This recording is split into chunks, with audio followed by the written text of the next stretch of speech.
Are you seriously going to eat, you fat blibbity blabbity blob? I mean, some of you might be like, continual. why would I want to start this?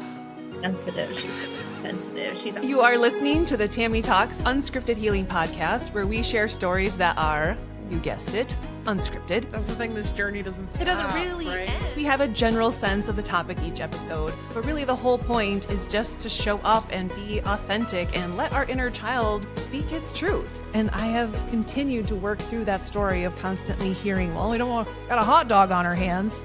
Yeah, guess what, Mr. Sabatsky, you do. So I'm so excited that you are here, and it is my hope that you hear yourself somewhere in the story so that way you can feel seen and heard as well. So let's start talking. Welcome to the Tami Talks Unscripted Healing Podcast. We have another fantastic guest and episode in store for you this week. I hope you all enjoyed the episode last week with Jason and just where that conversation went and the ahas that he had. It was so cool. And he is just another powerful example to never judge a book by its cover, because that guy is going through a pretty awesome awakening, and I cannot wait to see what God and the universe have in store for that man, because he is definitely a light for so many people to finally start to see. And on to this week's episode, I have another beautiful light with me, and I'll get right to that episode because, man, we dove into some cool stuff. And so my guest for today is Miss Stephanie, and I'd probably butcher her name if I tried to say it. Freiboth? I should have asked you how to pronounce. She's not even here, and I'm talking to her. I should have asked how to pronounce her last name. So Stephanie. Wow. Great hosting job, Tami.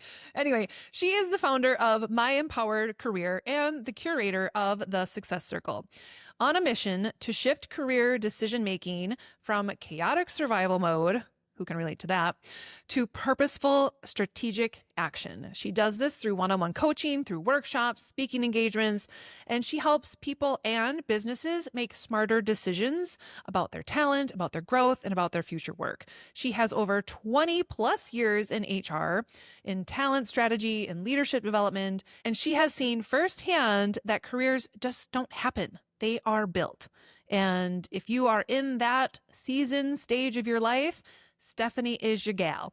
And I love where this conversation went because we were able to interweave all of this inner child work into the work that she does, because so many of you can probably relate to the things that we feel held back in our career, or the blocks that we have to taking that next leap or asking for that promotion or all of those things. And so we just dove into such a deep level around that topic. So I cannot wait to get to that episode. But first, as always, if you would like to support this podcast, you can become part of the Tami Tribe Patreon for just $3.33 a month, or $11.11, because, as I've said before, your girl loves angel numbers and they hold significance. And so I just see it as a beautiful energy exchange to be able to pour into one another and to be able to keep this podcast up and rolling, to continue to get guests, to continue to get this message out there. And so your support means the world to little podcasters like me. So anyway, on to the episode with Miss Stephanie. Enjoy. Awesome. All right. Are we ready? I'm ready. Let's do it. I am here with my guest and dear friend, Stephanie. And her and I met many years ago through the supplement company that we were both using at the time, right? Correct. Yeah. Yeah. And you're just one of those people where your energy just speaks for you and lights up a room. And so I was just naturally drawn to you. And I think that's why we've stayed connected, even though that journey has looked different for both of us. Mm-hmm.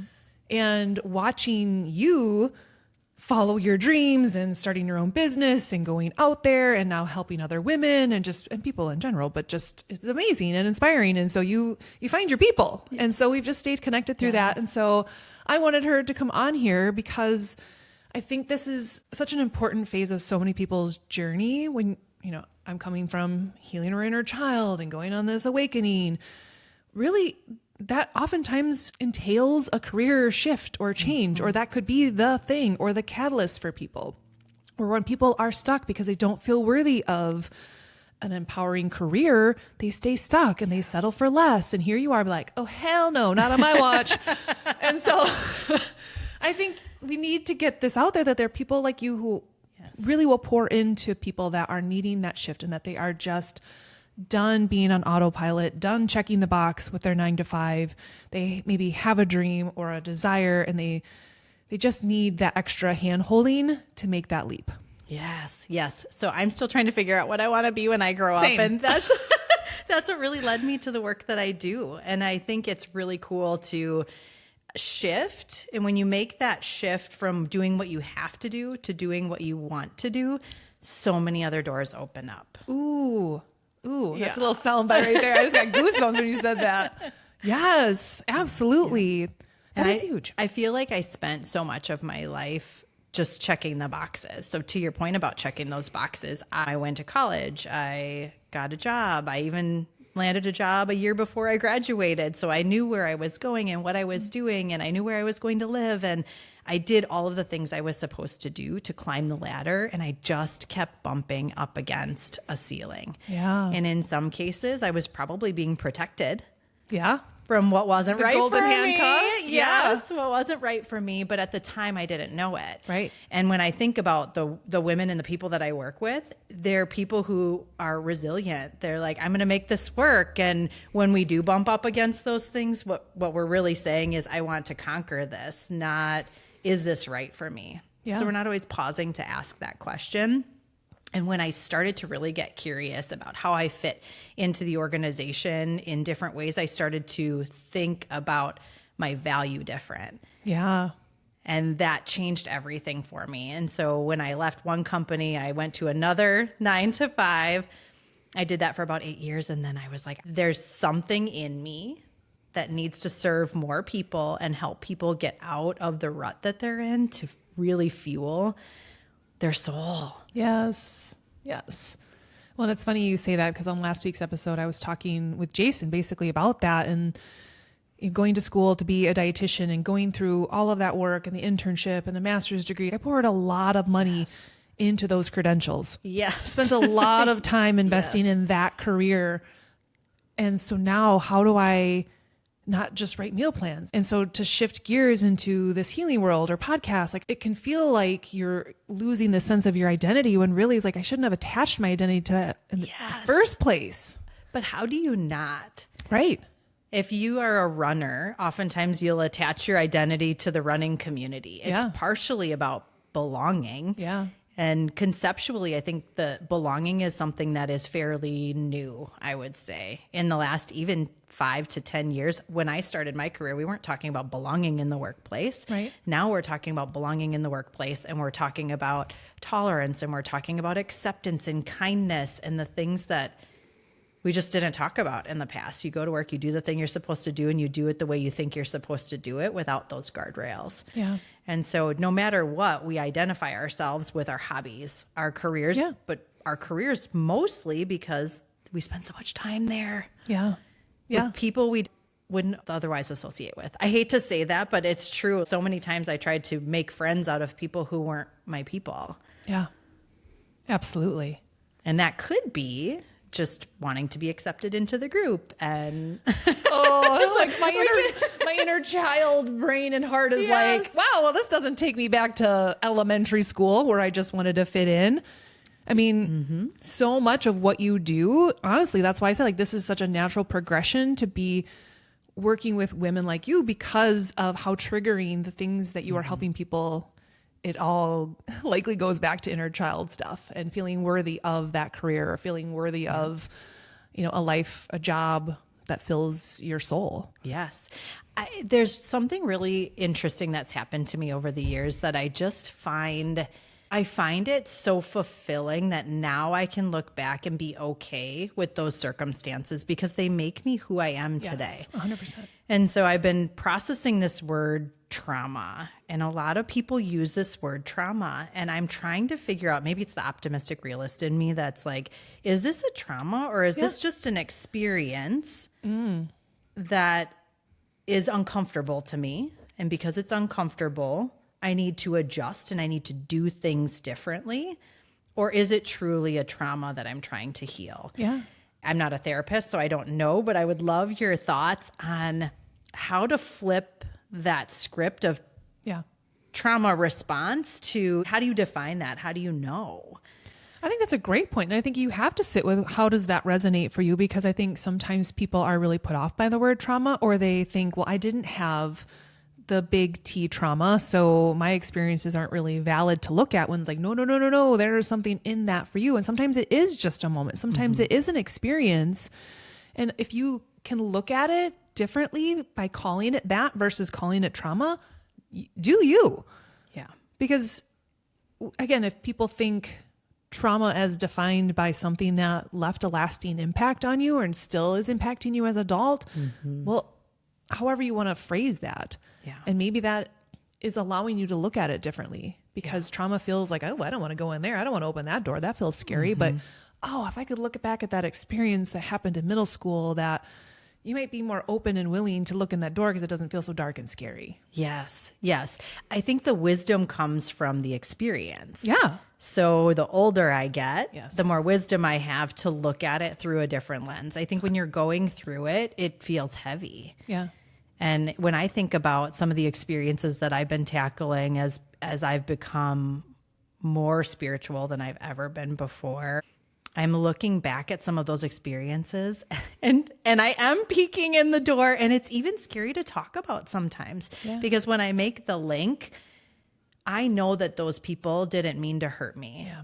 And so it's like multifaceted. Not only am I dealing with the situation that I'm still thinking about now, but I also have to forgive. And I also have to realize that they made those decisions probably without me in mind. They were just doing them.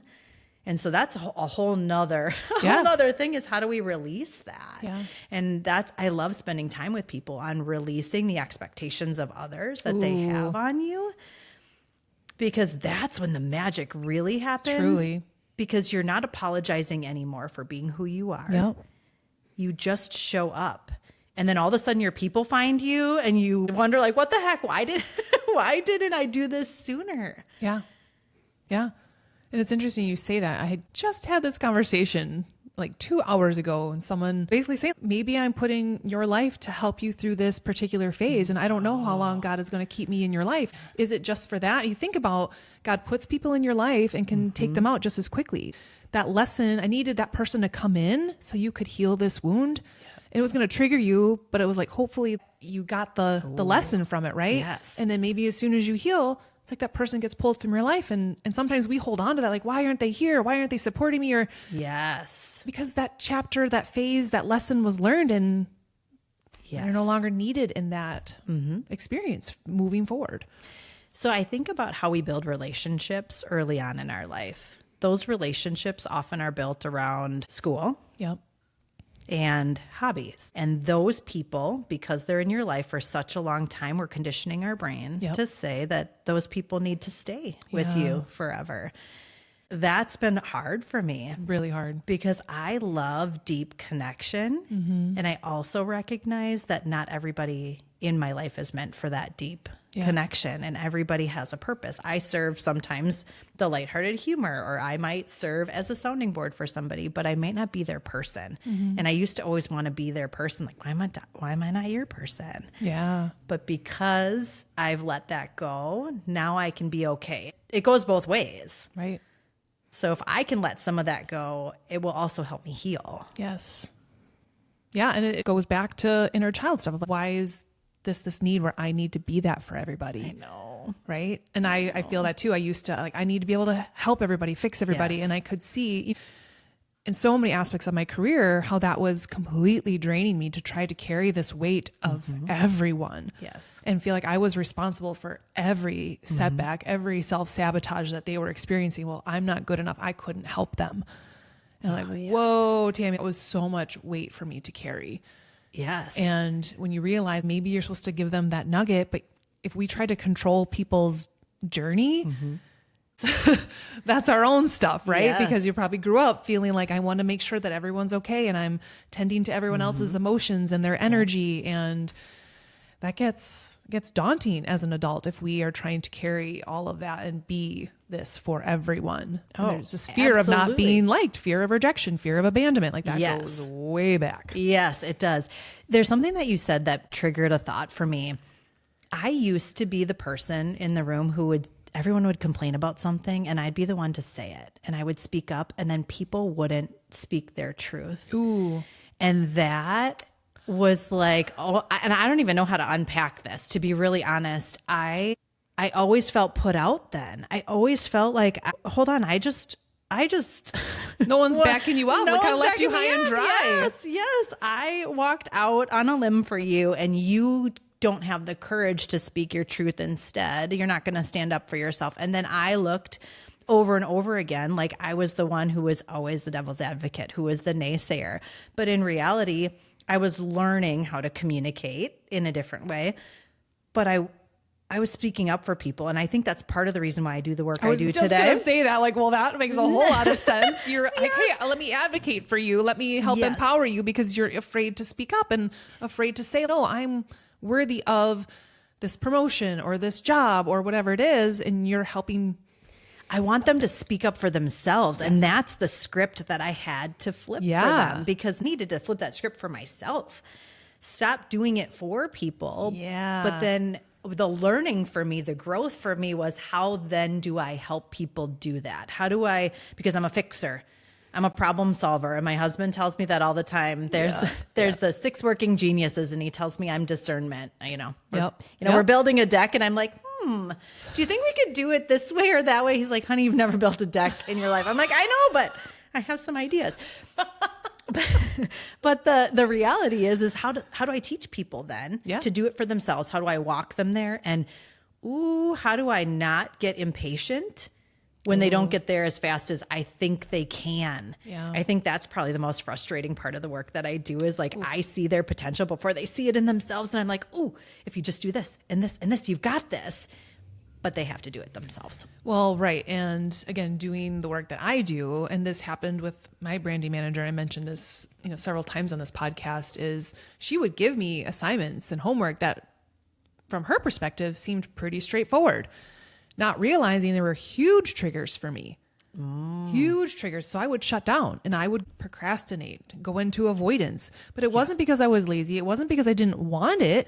I wanted it more than anything. It was just I was coming up on all of this deeper stuff that was preventing me from doing the thing. Yes. And it all came back to worthiness. So even when I think about the work that you're doing, when you feel that resistance, and it's hard when you see someone's potential. I know. And I think about how many times I've held myself back. People don't always know the behind the scenes. They can see what happens on this podcast and be like, oh, we're just going for our dreams. There are so many times, even with this, that I have held myself back or haven't fully believed in myself, or I've had to work through my own blocks and really dig into some of this childhood stuff to be able to show up. Yeah. So when you're working with people, it's like, ooh, maybe I'm triggering something, and maybe there's something deeper here that they need to work through in order to get to this place that I can see it. But it's hard when you see someone's potential and you're like, what did this? It's ABC. And I'm like, oh, no, it's not. Yes. Yeah. It's been really fun to work with people though. When you start to see those light bulbs go on, I just had coffee with a client and first of all, she bought my coffee and I was like, please don't buy my coffee. I appreciate you. She did. And I guess I do appreciate that she bought my coffee, and I felt guilty. Ooh, but maybe unpack that too. Why couldn't you receive that? I don't know. It's so that, I'll have to think about that.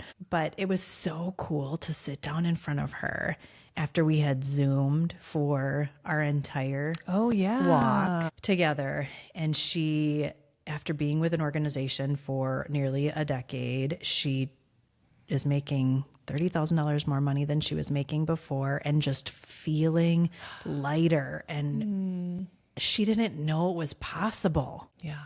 So our walk to get there was probably about 4 to 6 months. Yeah.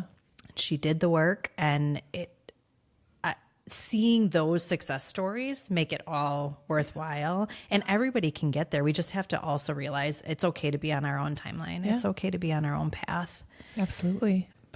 Well, and sometimes we need, because our ego protects us so much from that big dream that our inner child does have, knows that we're worthy, knows that we're fully capable of that dream, of that goal, but ego protects it so much that sometimes it won't even let you see it. even just to believe in Darn it, but you, even ego. to see it Like, right. I want to put it in a box I know. sometimes. And logically, I think the most frustrating is when you know your ego is talking.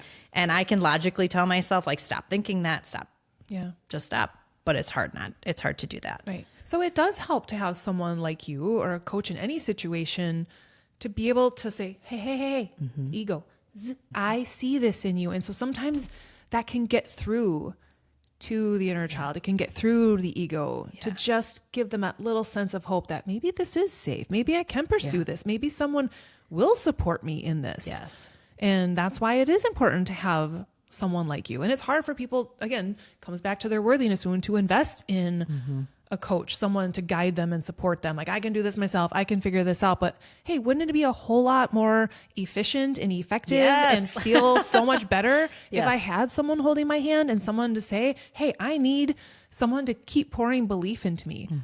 And when I moved into this place, the worst time to make a huge investment in a coaching program, I did, because I knew this is the time that I am going to need people to pick me up over and over and over again.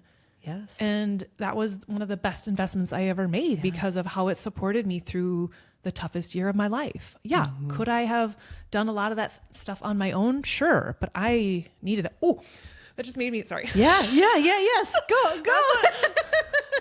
That's what happens when I get downloads, is it looks like I get struck by lightning. I'm like, oh, But your hair still looks good. So you did not get struck by lightning. It was actually at the gym this morning. I was foam rolling and I saw this Instagram thing come up, and this man was talking about, we're all going to fall. And he's like, but it's not the fall that hurts. It's when you hit the floor. And he was saying you can do that in different ways. But the whole message behind this was he had two people behind him, two friends, two support people. And he was talking and he would fall, but they would catch him. So he was falling all of those times, but he had someone there to catch him, versus no one there, no support. You fall and you hit the floor. Yeah, that's going to hurt. But if you fall and you have someone like you there to support you, someone like me there to support you, or that core group of friends or whatever it is that's got you, it allows you to maybe take that leap, to do that scary thing, because you're like, I might fall, but I am not going to fail. Right. And this can hurt a whole lot less because I have those people around me that are going to pick me up and going to encourage me, tell me to get back up, help me get back up. Yes. And it's bigger than, sometimes people talk about community and networking and they're like, oh, my tribe of people. And you see pictures of people with giant groups of women next to them. My question always is everybody telling you the truth? I think in my entrepreneurial journey, that's been probably the most challenging, has been people don't tell you the truth, especially when they're not doing well, or they're struggling to get clients, or they're pivoting their business, or they're feeling the pull of some sort of season of life that's happening to them. They're not talking about that stuff. Right. And I've had one-on-one meetings with people, but you could tell they had some sort of shield up that was preventing them from being honest, and probably fear of judgment and all of that. 100%. But that's why coaching is so important, because that person has no skin in the game other than to help you. Right. And so you can be vulnerable and you can be honest, and they can be honest with you. Yeah. Yeah. I was just at a networking event a couple weeks ago, and it was interesting because when I did the episode with Zagacious, and she was talking about starting her PhD program and walking into this room feeling like, whoa, I don't belong here, but wait a second, I do belong here. Yes. You know, she was this single mom, 3 kids, everyone else is coming from Colombia or whatever. And she's like, I deserve a seat at this table. And I kind of walked into this networking thing with that same mentality, because all of these women here are CEOs, and it's basically a mentoring event. Like, you got to kind of speed mentor. Oh, cool. I love those events. Yeah, it was really fun. But normally I'm like, oh, I don't want to go there because of my own worthiness. Like, do I deserve a seat at this table? And I was like, you know what? I do. Yeah. And it was funny. I was having a conversation with Aria, I think the night before, about that. And it was cool for her to say that back to me. I hope you have a great time at that event, Mom. Know that you're worthy of sitting at those tables. And I was like, thank you, daughter. I love that. But it was interesting because I wasn't trying to sugarcoat the fact of where I'm at. I'm a single mom of 2, completely rebranded my business and starting from scratch in every aspect of my life. And it was so beautiful that in that moment of my vulnerability, it was like the women almost leaned in more and wanted to hear more. So versus me saying like, yeah, I have this podcast and I've monetized it and making millions on it, when that is not the fucking truth. It will be someday. She saw my setup with my punching bag to hold a computer up. It's very fancy. It's very fancy. Only the behind the scenes get to see the punching bag. But it was just that I found so beautiful in that moment, because that would be a place where typically we go in with that mask or those, like, I want to seem successful. The more vulnerable we are, I think, especially for women, the more we'll excel and make true connections and have women that are truly behind us and supporting us. Yes. And leave the judgy bees behind, because that's who you don't want in your circle anyway. Right. Yeah. One of the things that I wanted to touch on too is the seasons of life that we're in and how that influences how we show up for ourselves, how we show up for others. It's really the core of the work that I do with people. And what I see most often with women is that we don't recognize the season of life we're in until we're past it. And then we say, oh, that was hard. Yeah. And we don't lean in enough to ask the right questions, find the right people, or give ourselves the space and grace to just be in that season. And when I think about, my husband and I went through infertility for a very long time, and I worked instead of, like, that's just how I knew how to deal with it. Yeah. And had I understood to pause and say, this is a season, and call it what it is, name it. This is a season and it's going to be hard, and this is what I need. Ooh. These are the people that I need around me. These are the boundaries I need to set. This is how I need to communicate differently. It sounds rigid, but when you think about it and you actually put it into a process, it becomes a lot easier to manage all of this stuff. Wow, that just lit me up like a Christmas tree. Like, that's like a affirmative. Yes, make that into a clip. Share that. Yeah, it's so true. Mm-hmm. And what a beautiful way to honor that. And you're absolutely right. So many times we look back, hindsight. Yes. Oh, I should have done that. I wish I would have had this. But to look right now, and that's kind of what I did, I guess, 2 years ago, was like, this is where I'm at right now. Yes. This is the kind of support I need. Yes. And you're right, setting those boundaries. And that may mean saying goodbye to some people that aren't fully supporting you on your healing and your journey or whatever it is. Yep. And making room for those that will. Yes. But yeah, and that's interesting too. I was talking to a good friend of mine who just always busy, but has these health goals and really wants them. And we were talking about meal prep, and that just wasn't happening. I was like, dude, let it go. That's not the season that you're in. It is for me. Like, I can do that easily. That's where I'm at, but it wasn't always the case. Sure. So like, let's look at an alternative. And so, because there's meal services out there, there's some that are local, there's some you can get online. Why do you feel like you have to do this all when it is clearly not working? Yes. And you have this goal that means a lot to you, but yet you are basically building your own roadblocks. Yes. And I'm like, this is a worthiness thing, dude. I'm like, you want me to talk inner child to you, or are you just going to get the damn meals? He's getting the meals. I love that. You have to threaten them with it. Do we need to dig deeper into why you can't invest in yourself this way? Because I will go there. But then he made this meal and he's like, this was great, but I don't have time to do this every day. I'm like, okay, accept that. This is the season that you're in. Bring in the support tools that you need to support you in that. Yes. Ooh. And it doesn't have to be something grandiose. No. When I think about how I need to communicate in my household. Yeah. So I am in a season right now, and many can relate to the sandwich generation. So I'm raising 2 young kids, and I'm also caring for my aging parents, which I want to do. I want all of it. Bring it on. Bring on the late night phone calls. Bring on the, I need you to dust the ceiling fan. I love all of that. But I have to operate different than I did 3 months ago. So that also looks like me looking at taking a good look at myself and saying, okay, how do I need to communicate with my husband what I need? Yeah. To say I might need more flexibility in my schedule. I might have to put things on the calendar that he needs to do for them.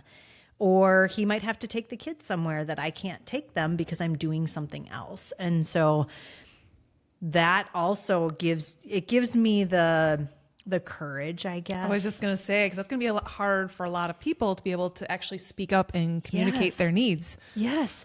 And when you haven't communicated your needs, it feels like a really hard ask, but the more you practice it or ask, here's what we have to do. How are we going to deal with this? How is our family going to deal with this? Even sending my kids over more frequently on their bikes to go say hi to grandma and grandpa or whatever the case may be. So when we think about seasons of life, it could be things like going through a divorce. It could be having babies. It could be empty nesters. It could be a serious health condition of your own or caring for a serious health condition of a friend or family member. It could be caring for elderly parents, like I'm talking about the sandwich generation, but it also doesn't have to be those really big events for us to practice. Right. Yeah. And if we can start to just do that in our everyday life. Yes. But for some reason, it feels like we all need that massive boom, like wake up call to be like, can you just communicate your needs? Can you? Yeah. When really that's probably something we've just always needed to do. But again, as kids, we get silenced, right? Yeah. Or we feel like our needs don't matter. Or we can see that, oh, the way I get seen and heard is when I take care of others. So I should probably take care of myself. Yes. And that's where it can be really hard for people to advocate for what it is they need, because it's a very deeply ingrained something conditioned from their childhood. Yes. Like, how can I still feel love and valued from my husband if I'm not doing all the things? That's going to kind of be this core wound that needs some healing in order for you to be like, he might actually love me more, because now it's just clear and it's open and there aren't these expectations that aren't communicated. Yes. And now we just flow better together. What if this works out fantastic? Yes. Instead of triggering me and like ruining our marriage. Yes. What if it works? Yeah. That makes me think about something kind of random, but so true. The woman I was 20 years ago is not the woman I am today. And so when I think about my relationships and I think about how my relationships have changed over the years, I also have to be okay with that. Yeah. Yeah. So when we talked about friendships that maybe aren't as close as they used to be, that is really hard for me to wrap my head around because I care so deeply for those people. And I don't want to say, no one wants to say like, I release you into the world. But I think about that a lot in my marriage is if he's not the same person he was and I'm not the same person that I am, how do we reignite that flame? Yeah. So sometimes I don't want to let people go. And it really is about trying to understand them differently. Yeah. That was like a really roundabout way to say those relationships don't all have to go away. Right. They can stay. Yeah.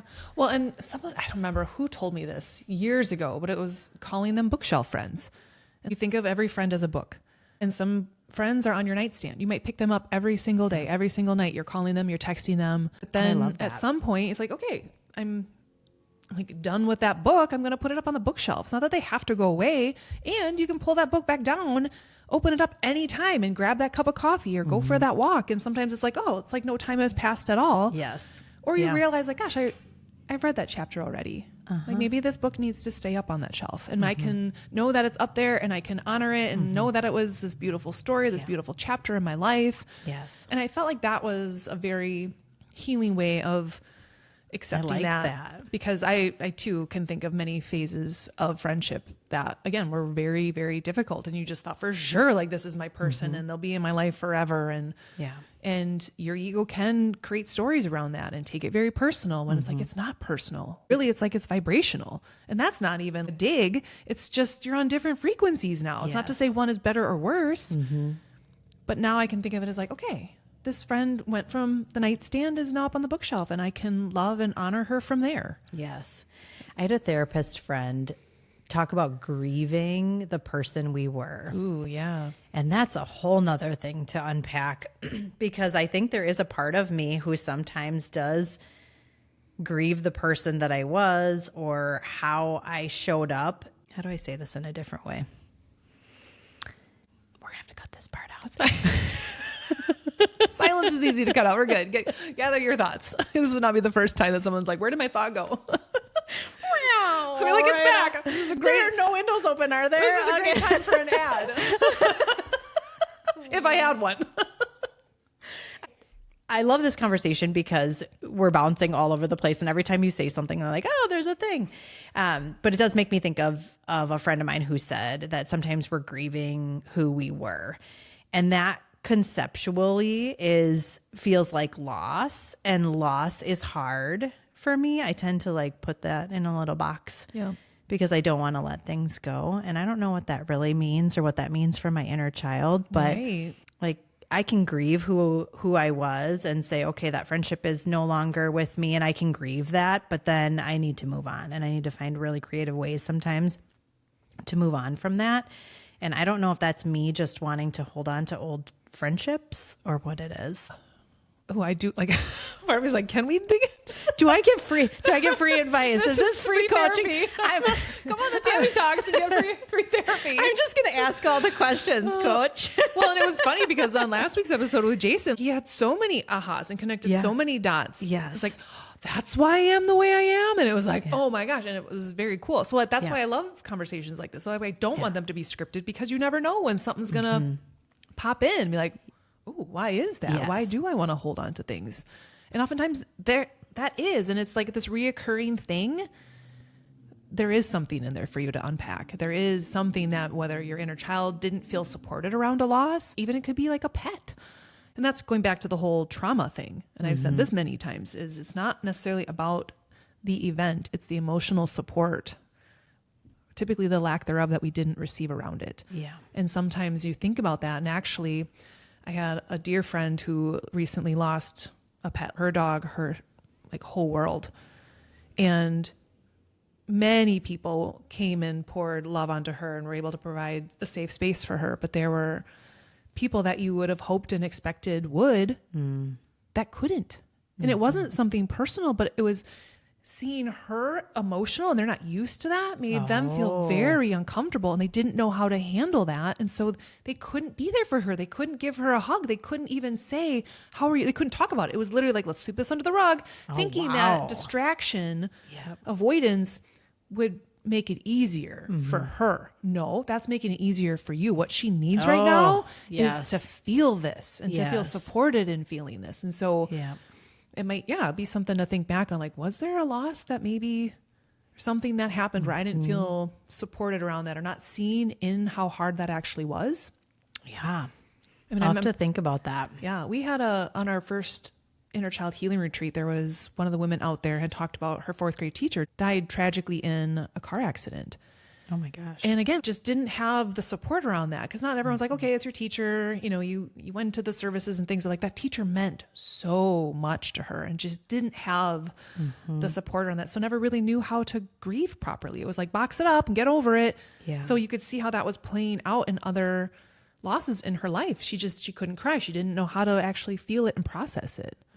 So yeah. Well, and I think, how do you give love and support to somebody if you don't know how they want to be loved and supported? So part of that is us being able to tell you, or you show up. You might show up as, if she showed up as like, I'm good, I'm fine. Right. My daughter's more feeling. My son puts it in a box. That they're two different humans. And so how I draw my son's feelings out is very different than how I draw 100%. My daughter's feelings out. But again, all of this work that we're doing, all this work that you do is, I'm going to say, newer. Conceptually, probably not new. I'm sure therapists upon therapists have talked about all of this stuff. There's books and books on it.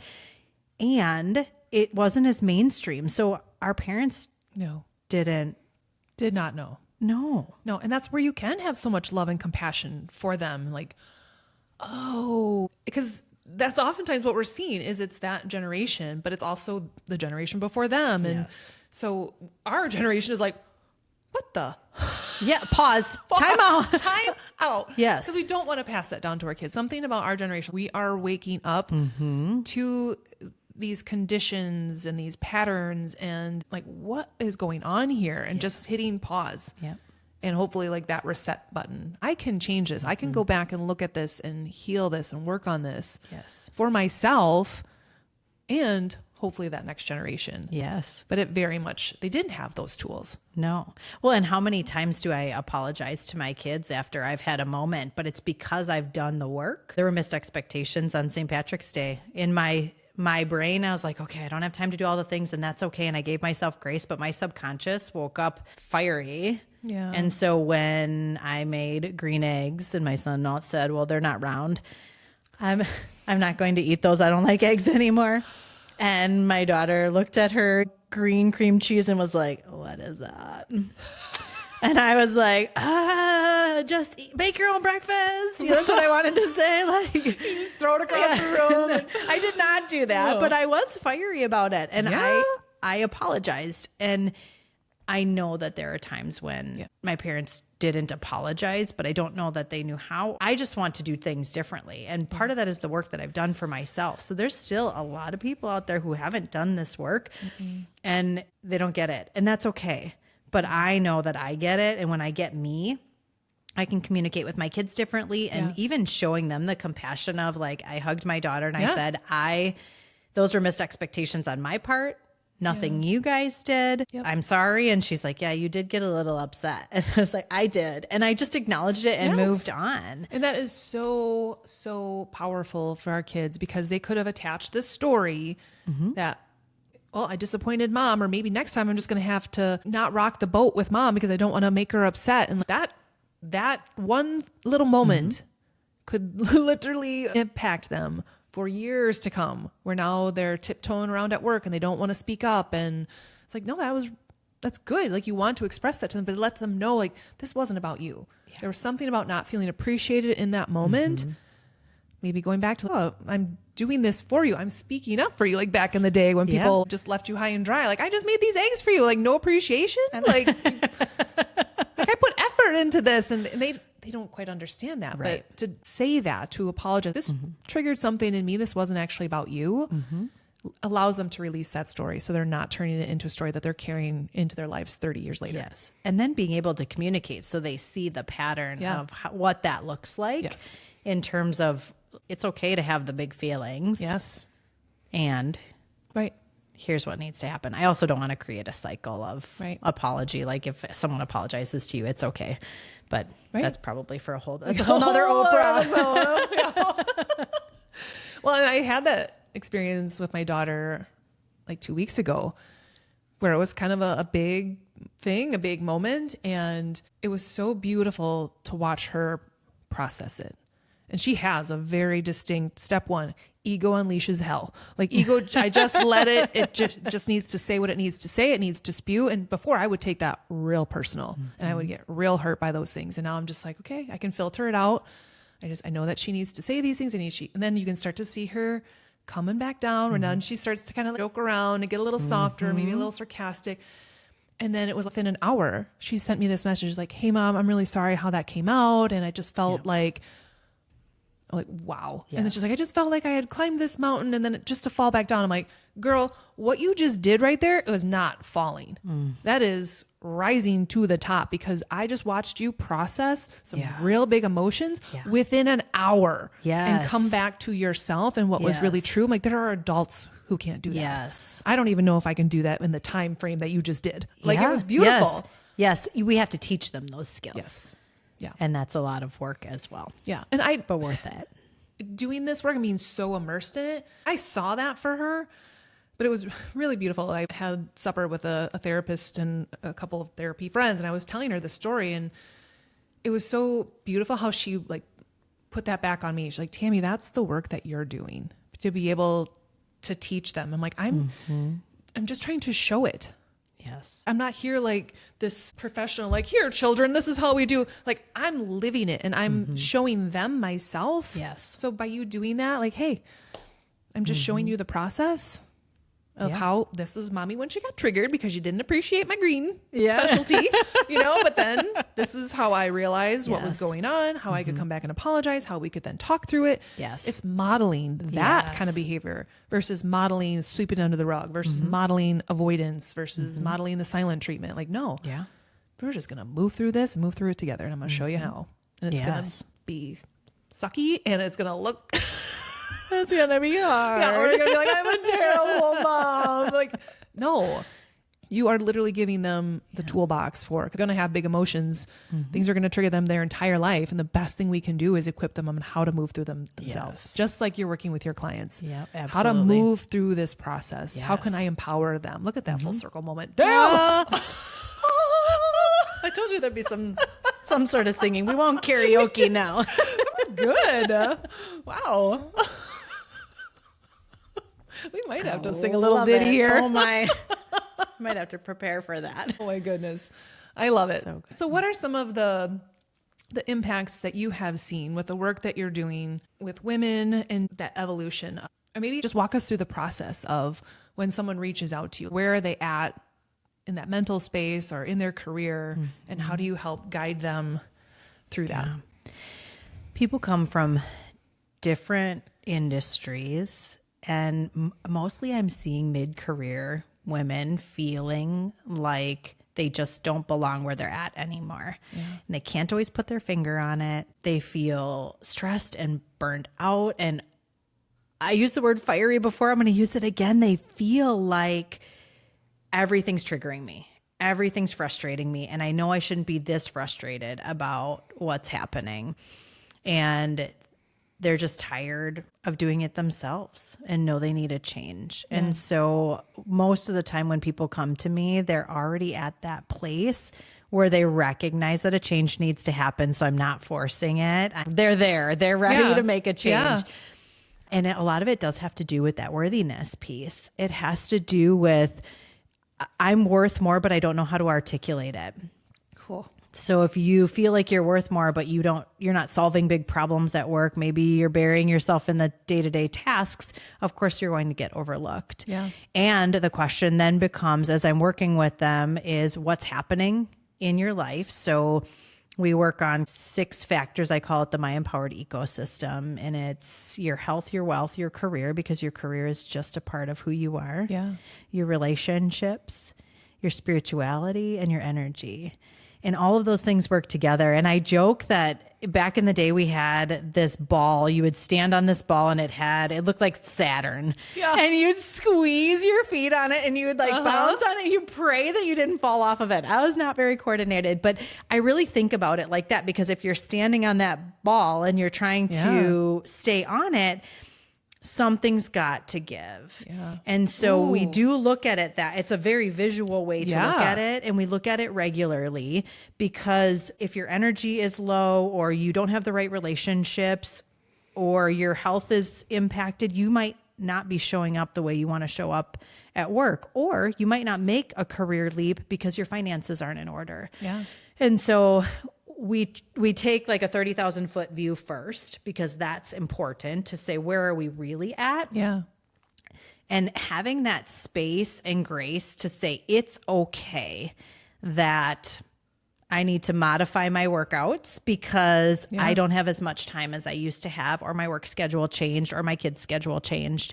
And so when you start to think about it from the perspective of how do we just balance this out and know that it's going to ebb and flow versus work-life balance, which everyone's like, it should be 50-50. They're never 50-50. No. The work is different that I do with people, because we're looking at it not just through the lens of going to find the same damn job at another company, Right. because you're going to be just as disappointed whether you're making more money or not. Yeah. Yeah. Wow. That's such a beautiful analogy, because you're right. I think people, they want it to look perfect and everything has to look this way in order to make that thing. And it's just never going to be like that. And so if you can see that something, it's okay that we're going to move around on this, and some things are going to ebb and flow, and something's going to have to take a little hit here, but because I can't tell you how many times I have been coaching women who want the plan. Like I want, like I can't make the leap. I can't do the thing. And I'm like, I'm sorry, but God doesn't work that way. There's a whole lot of trust when you can surrender and trust that I'm going to be on this little Saturn bouncy ball thing, and I'm going to trust that God's got me, and I'm going to stand up on this thing, and whatever's got to change and shift is going to, in order to support me through this. Then you can start bouncing, and then you're like, I got this. I'm hanging on, and not hanging on for dear life, which is what sometimes we feel like. Yeah. Yeah. But you're right. And it's funny. I love this. It's so good, because when you think about it, I think most of my demographic knows exactly that bouncy ball thing that we're talking about. I'll have to put that in like you might have to, but when I say thing. Yeah. But like when you first stand on it, you're like, whoa. But once you kind of get that down and you work on your center of gravity, you work on your faith, you work on your trust. Yes. That's what's going to keep you up there to be like, okay, I think I got this. I think I can bounce. I think I can know intuitively what's going to need to shift. Yes. I love that. And the cool thing too is that when we figure out what's out of alignment, we can also figure out what do you want. So if we know what your goals are, if someone is making the leap into consulting, or maybe they're making the leap into a new industry in the same functionality of work that they do, what about your finances has to be in order for you to make that leap? And then you can start that walk. You can start those conversations. You can decide what sort of nest egg do I need? Do I have a savings for this? Do I skip the vacation? Do I go on an extra retreat vacation? How do I spend my money? Yeah. Changes. And every one of those categories changes just a little bit. When I started my business, health became awesome. It was so good because I knew I needed it and I had time to do it. Yeah. And then as things progressed, when I was really busy, that was the first thing that went. And so I've continually had to pull myself back to that. But I also had to build a financial plan in order to make sure that that was on track. And over time, I've really been walking a spiritual journey that has been incredibly freeing. And when we talk about faith and we talk about trust and we talk about surrendering, there's so much work we need to do with surrender because we can't control it all. And many of the women that I work with want to control it all. They want to control all the outcomes. Yep. They want to control all the people around them. Yep. And again, to your point, it does not work that way. No. And so I try to live that surrender what you can surrender, control what you can control, Yep. and move on. Yeah. I will use this analogy. I've probably shared it on this podcast before, but it's like going to the restaurant and to sit down and look at the menu of what is it that you actually want. Because oftentimes people will put in their order and they tell the waitress, but then they have all this fear and doubt and worry that then creeps in. And so they're basically calling the waitress back like, wait a second, I changed my mind. I'm not actually sure I want that. You do that so many times, the waitress is pretty soon like, well, we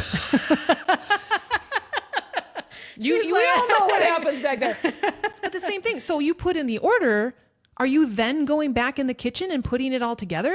Are you micromanaging what the chef is doing and telling them what the ingredients and all of these things? Like, no, you're trusting that what you put in, they're going to take care of it. Yes. That is where you release that to God in the universe of like, okay, this is what I want. They're going to bring it out to you. Yes. So you have to release it. You just need to be clear on what you want. That is the trick. That is the If trick. you order a cheeseburger and then it doesn't come with the lettuce and the tomato that you wanted, or it automatically comes with fries and you're like, I really wanted something else as my side.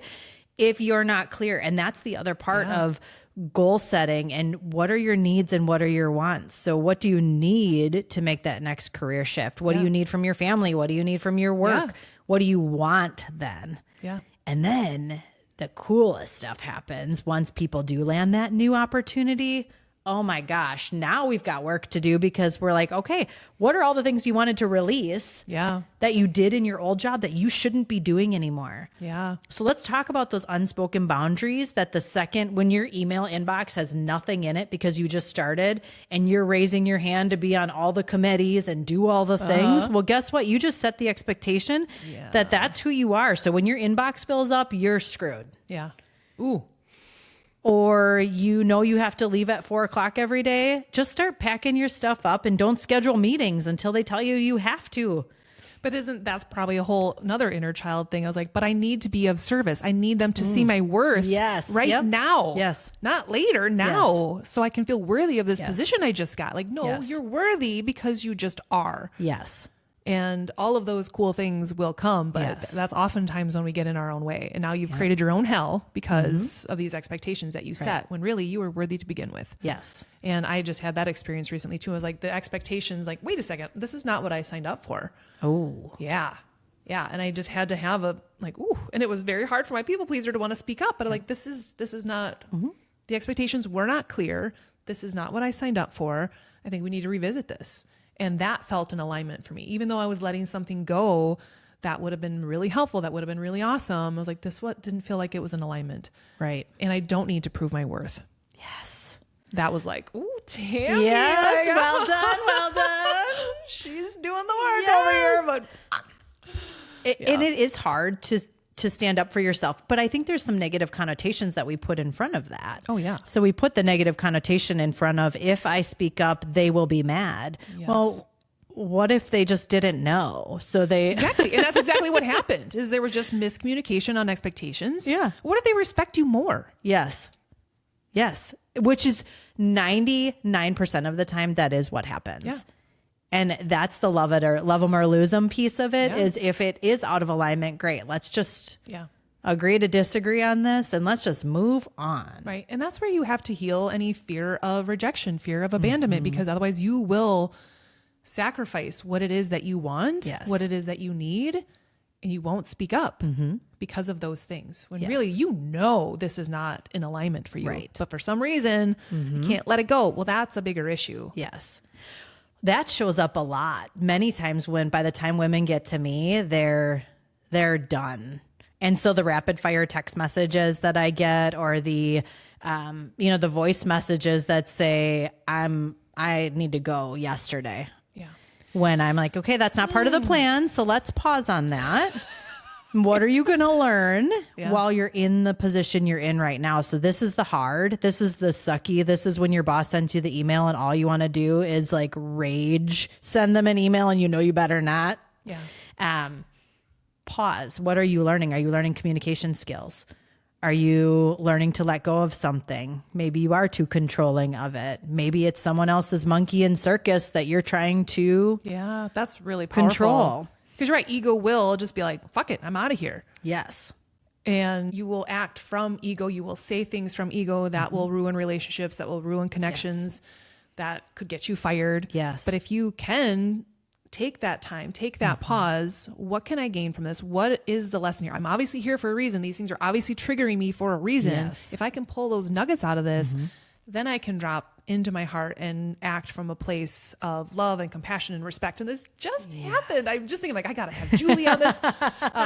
This woman that I've mentioned her several times. We talked about her on episode 2 and even last week, but she just messaged me that she left her job and she's a very high upper, but she said I was able to do it from a place of respect and left there feeling good about it because of this healing work that she has done when she was like the ultimate people pleaser, the person who took on literally everything for everyone, was on every committee. And I was like, I am so proud of you. Yes. Like I know the healing work that has led up to her being able to do that. Yes. It's, Oh, that gives me goosebumps. I know. Because once you do it one time, the rest of it doesn't feel as heavy because you never I shouldn't say never. You will rarely let yourself get that far again. Yeah. Because you've bumped up against that discomfort and you're like, oh, I just did it. Yeah. And it worked out well. Yeah. Yeah. It's good. And that's the like reprogramming that we need for our ego to be like, the world didn't end. No one died. Yes. People still like me. It's just, you need that. And sometimes it's really important to take notice of those things when they happen. Like, hey, do you see that when we spoke up, they actually respected you more? Yes. Pin that, note that. Yes. Because you're going to need that reassurance the next time that happens. Like, wait a second.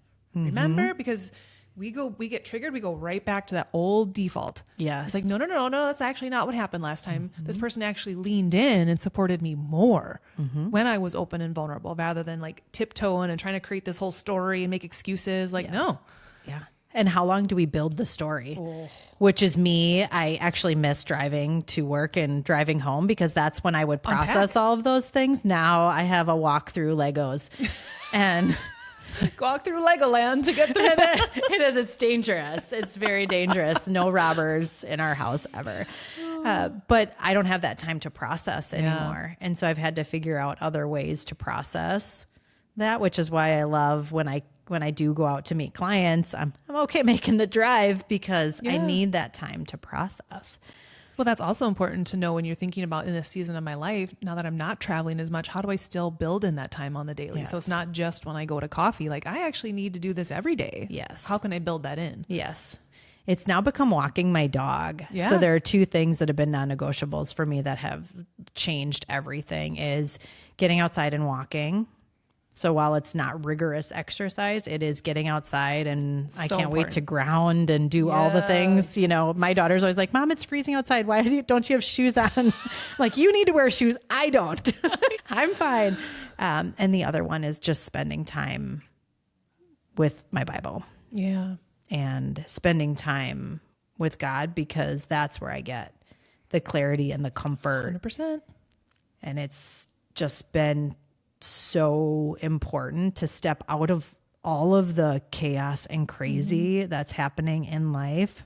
Yeah. And also it's helped me think about what matters most. 100%. So the work I do is not brain surgery, and I am saving people's lives, but in a different way. Yeah. And so I have to also remember that taking care of myself is really important so that I can take care of others, when before it was just like give and give and give. And so that quiet time has allowed me to think differently I love about that. so much. Well, and I love that you brought this up, because I was just talking to someone about my schedule, and then I don't open my schedule up until after 10 o'clock. I get my workout in. That's how I tend to myself. I clear my energy. But then when I come home and I have my shake, I nourish my body. But then I sit back and I do my meditation or I'm praying, whatever. I'm listening and I'm talking. And but before, that was the first thing to go, because I don't have time to do that today. When I realized, like, no, that is literally the most important thing you're going to do today. It is going to then trickle into every other aspect of the work that you're doing.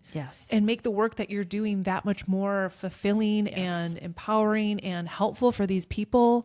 Because you are connected to source. And if I don't connect, like plug that in the morning, I can absolutely tell my days are worse if I skip that. And we need to do some more energy clearing, because the time that you helped me and I was seeing white lights and all the things, I'm like, this is like, we forget because you're just doing the next thing. And gosh, by the time we post this, it's summertime, but we've already, as moms, have scheduled all of the summer events, and we're doing conferences and we're doing all this stuff. And so we haven't really addressed the mental load of parents in general, but women specifically tend to carry this load. And if we don't have space to clear our minds, it just becomes this running to-do list that then becomes so not fun. I want to have some fun picking out camps, and I want to enjoy the summer, but in order to enjoy the summer, I have to be able to prepare for it now. And that is like, almost, you're trying to see into the future, do all the things. I know, it's so daunting. This is like the most stressful time of the year. Like, not even Christmas time. Like, is this time for parents when you're like, what am I going to do with my kids this summer? And that they're not going to complain about every single day. Right on, sister. Right on. Which is why they're in camps all the time. But like, the whole point of that is get quiet so that you can move forward. And that was something I had to learn the hard way.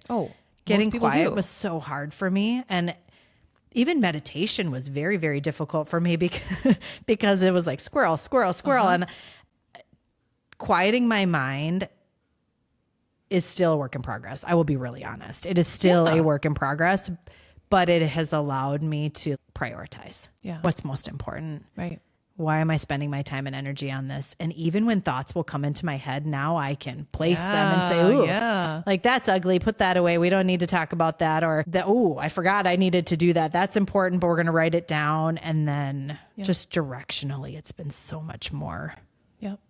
Well, and I love that you brought up, the energy clearing and stuff, because I think sometimes whether it's career changes or anything, we experience these blocks, and sometimes it is an energetic block. And it all makes sense. And that's why I don't even necessarily need to do the full on energy clearing like I used to, because I feel like I now do it through conversation. I can see how just by holding space for someone and having these conversations, I'm helping them feel safe, which is all about root chakra. I'm helping them process their emotions, which is all about their sacral. I'm helping them feel empowered, which is solar plexus, and tapping into their heart and finding their voice and listening to their intuition and getting that guidance. It's like just by speaking. And that's why it's so important for people like you to be literally empowering women to kind of go through that same process, because you really are doing the same thing and you don't even realize it. And that's why I feel like we are all walking around as healers. We just don't even realize it.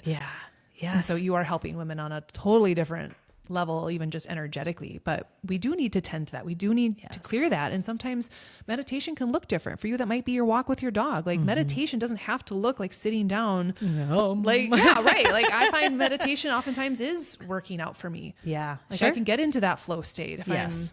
running or even just walking or whatever it is. Like, it's just whenever you can, like even dancing, like think about that. Whenever you're in that flow state, like those ideas and those downloads come, boom, Yes. you're connected. Yes. So Yes. I love that. And I think if we can encourage literally every person, but especially women, to create that time, like, ooh, that's powerful. That's when we see some shifts. It absolutely is. I'm just thinking about several clients that I have that I feel like once they figured it out in terms of just getting quiet and finding their space, some of it is true physical space that they needed. 100%. To get out of the house or away from the noise of whatever's happening around them. Walking meetings has also come up, and I encourage people to do walking meetings, but then schedule 15 minutes beforehand.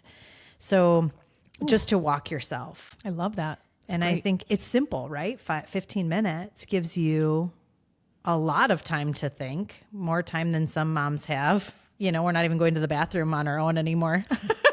So true. So true. Like there's always a knock at the door. Ari's like, why don't you close the door anywhere? I'm like, because you're always opening it anyway. You're 11 and you're still coming in. I know. But I will miss those days that she doesn't, right? So I'm like, okay. I know. I always say that. But yeah, just finding the time for yourself, whatever that looks like. It can be big, it can be small. Right. From an inner child perspective is so important. Your inner child, that is a time, you don't even need to think of it as connecting to your inner child, but that's what that is. What kid doesn't want your one-on-one attention? Do your kids not love one-on-one time with you? Yes. Just quality time. Yeah. They don't care what they're doing. They just want to be with you. That is your inner child. So when you do that and you just create that little moment, is so powerful. Yes. When you're just checking in with yourself and how am I feeling? What is it that I need? Boom. Because otherwise we neglect ourselves, which then feels like neglect to your inner child. And that's when he or she will throw a tantrum at some point to get your attention. Yeah. And generally that tantrum looks like lashing out. It looks like self-sabotage, all of those things. And so, wow, I could prevent so much of my own self-sabotage if I just connected with myself for 5 freaking minutes. Yeah. Yes. Yeah. It can be that easy. What sort of questions do you ask yourself for a beginner? What would you say for everyone listening? Ooh, turn the tables on me here. If I'm feeling triggered or just to get quiet. So for somebody who hasn't experienced it or hasn't taken the time for themselves, and it might feel awkward or strange to do it. It felt awkward and strange for me. For me, I was saying talking to myself in the car was like the time that I had to download for the day. But then I shifted that to time, whether it's in the morning or in the afternoon, is truly like I sit on the floor. For me, I sit on the floor because it's more childlike, but it takes me out of that feeling like I have to be working and into a space of comfort. And so summer or not summer, there's usually a blanket of some sort or a beverage of some sort. And I have my journal and other things with me. And I have fun pens that make me feel good. And I journal. So journaling opens up a portal for me to communicate with myself. And sometimes it's conscious stream of thought. Sometimes it's a very specific topic. Sometimes it's bullet points. Or if I'm not quiet, I will make lists of the things that I have to do. But that's been me trying to figure out what works for me. So I'm curious for somebody who's been in it a long time, what would you say for beginners, some things that they could do? Yeah, if they're not doing that and struggling to do that, I'd be like, what is the fear? Where is that fear coming from? And that's a very loaded question. So it's not a simple answer for people, but that's where you lean into it. Like, ooh, why is that hard for me to take 5 minutes for myself? What is the fear? If I'm, again, so it brings it all the way back to, was that being productive? Was that the only way that I was ever seen or heard as a kid? So just sitting, just being, well, it wasn't well received. I mean, I grew up on a farm. Oh, sure. And so there's always something to do. Always something to do. So to just sit feels very triggering. And it's not like my parents were ever, I don't remember them yelling at me, like, get off your ass and do something, but you just knew there was always something to do. And some kids maybe have that where they did get that kind of punishment if they weren't up and doing something or were scolded.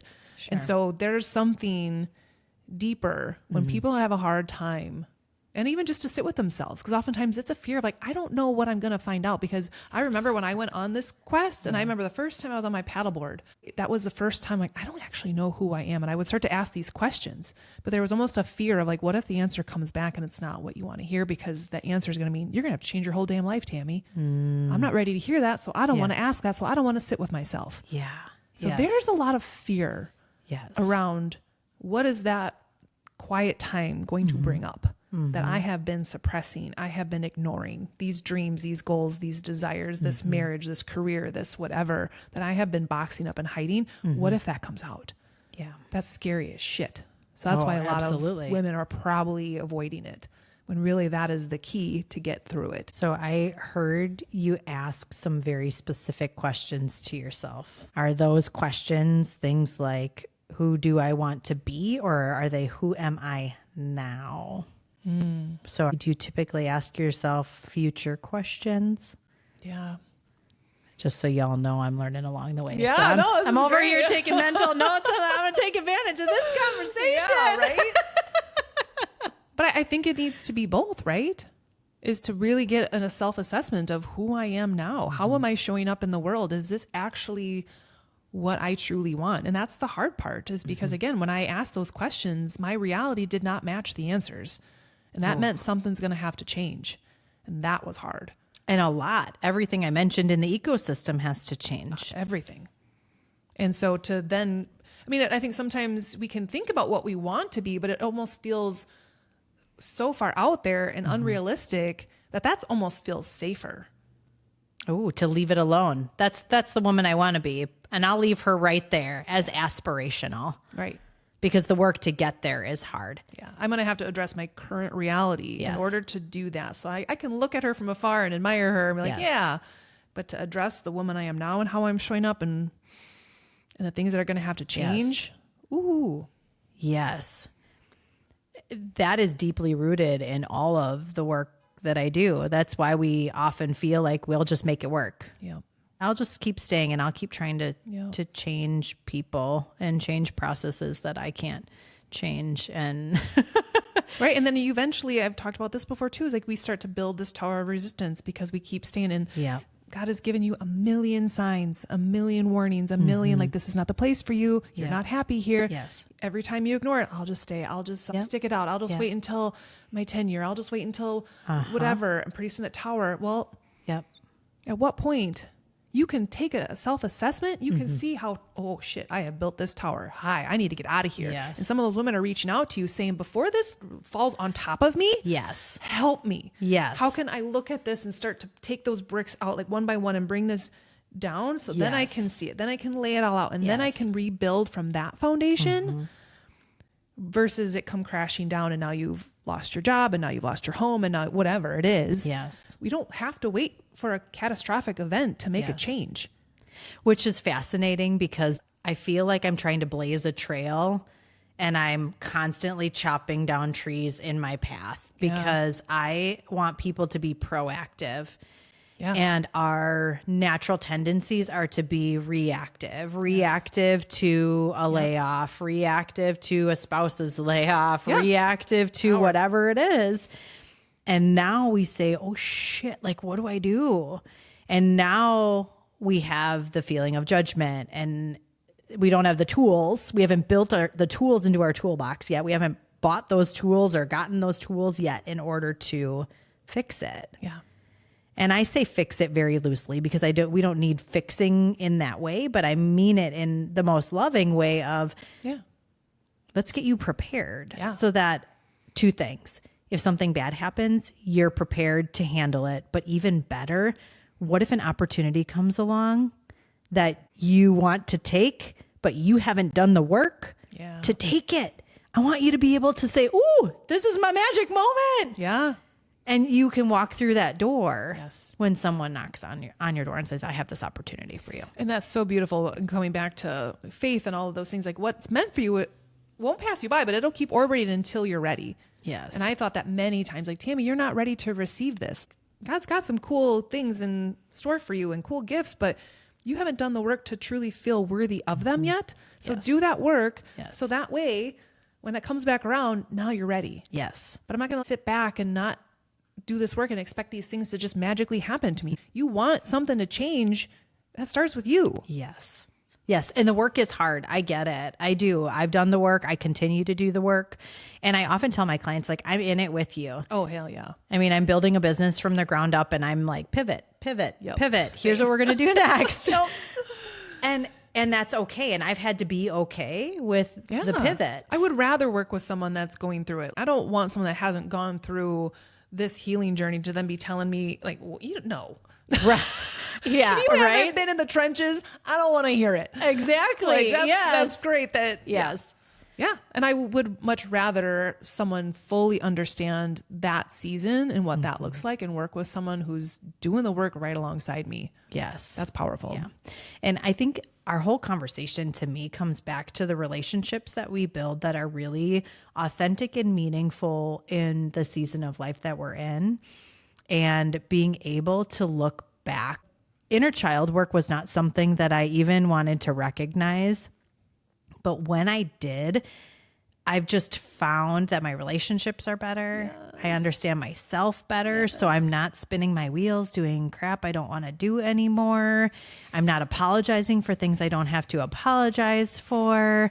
I would always say that I'm like, I don't know how to play. But when I really started to release some of the things that weren't important to me, and I was like burying my head in work to avoid other things, I am more creative than I thought I was. And when my son says, Mom, will you play with me? Then like, yeah, let's jam on Legos. He makes them go, and he does all the things, but I build the stuff. And so together we're doing, that's more play than I was used to doing. I had this idea of what play had to be. Yeah. And so not only has it improved my relationships at work, but it's improved my relationships with my kids and my family. It does. It's so good. Because you now value yourself and you allow yourself to be seen and to be heard, and you have reparented your inner child to where then now you see it, you can see your kids like, I just need to be here with him. I need to be fully present so he can feel seen and worthy of my time and attention. That it's everything. And I've said it a million times. This work is so easy. It's just not simple because of all of our baggage and our stories and our ego. But when you work through that stuff, it is. It literally is that easy. Yeah. And it's so beautiful to see how it improves every relationship of your life. Oh, 150%. And then how you can give yourself and others grace and compassion because you see it from a different lens now. Oh, I understand why you did that or you said that. I bless and release, or I hope you heal, or whatever it is. But that's not mine to carry. That's yours to work through. The bless and release has been game changing, life changing for me, because to fix it, I want to fix everything, but I can't fix everything. And so if I can...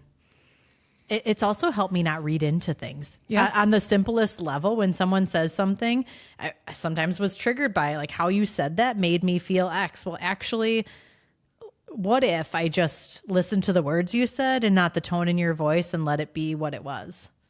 Yeah. And interpret it the way I need to interpret it. And again, not my monkey, not my circus. Yeah. Ooh. So much good stuff. Yeah. Oh, I love this so much.